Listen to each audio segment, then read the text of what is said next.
So do I treat EGFR mutation negative, or otherwise known as wild type tumors, with EGFR TKIs?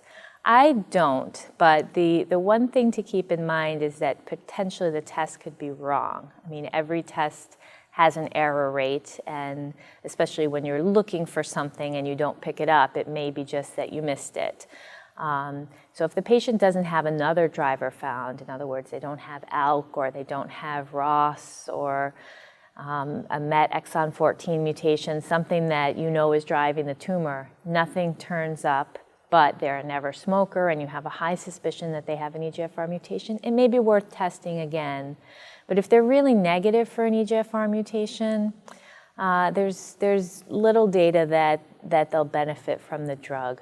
Although the earliest studies using drugs like erlotinib and gefitinib were studied in the more general all-comer non-small cell population, there have been more recent studies that have been narrowed to the EGFR wild-type population, and comparing chemo to a drug like erlotinib, a second-line chemo like docetaxel has a much higher chance of benefiting the patient.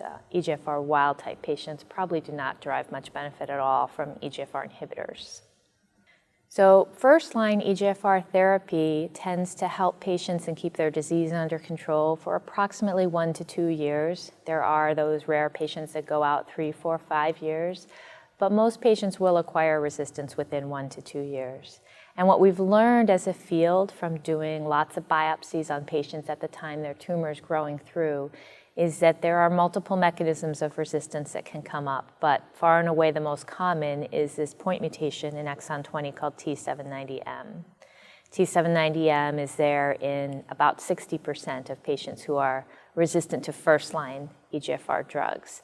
And the good news is that there are a lot of things we can do now for patients who do have T790M. Osimertinib, which was formerly known as AZD9291, was recently approved by the FDA for treatment of those patients. The response rate is 60%. The progression-free survival looks like it's going to be somewhere in the 10 to 12-month range. So this is a very good second-line option. There are many other similar types of drugs that are still experimental, but hopefully some of them will be FDA approved as well, so we'll have multiple choices in the second-line setting also.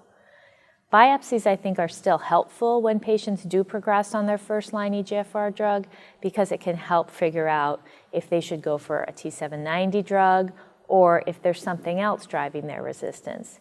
And sometimes, depending on what that something else is, if you can identify it, there may be also a specific targeted approach that you could take. For example, if a patient had MET amplification, we've seen now across several different drugs that those patients may respond to a combination of a MET inhibitor with an EGFR inhibitor.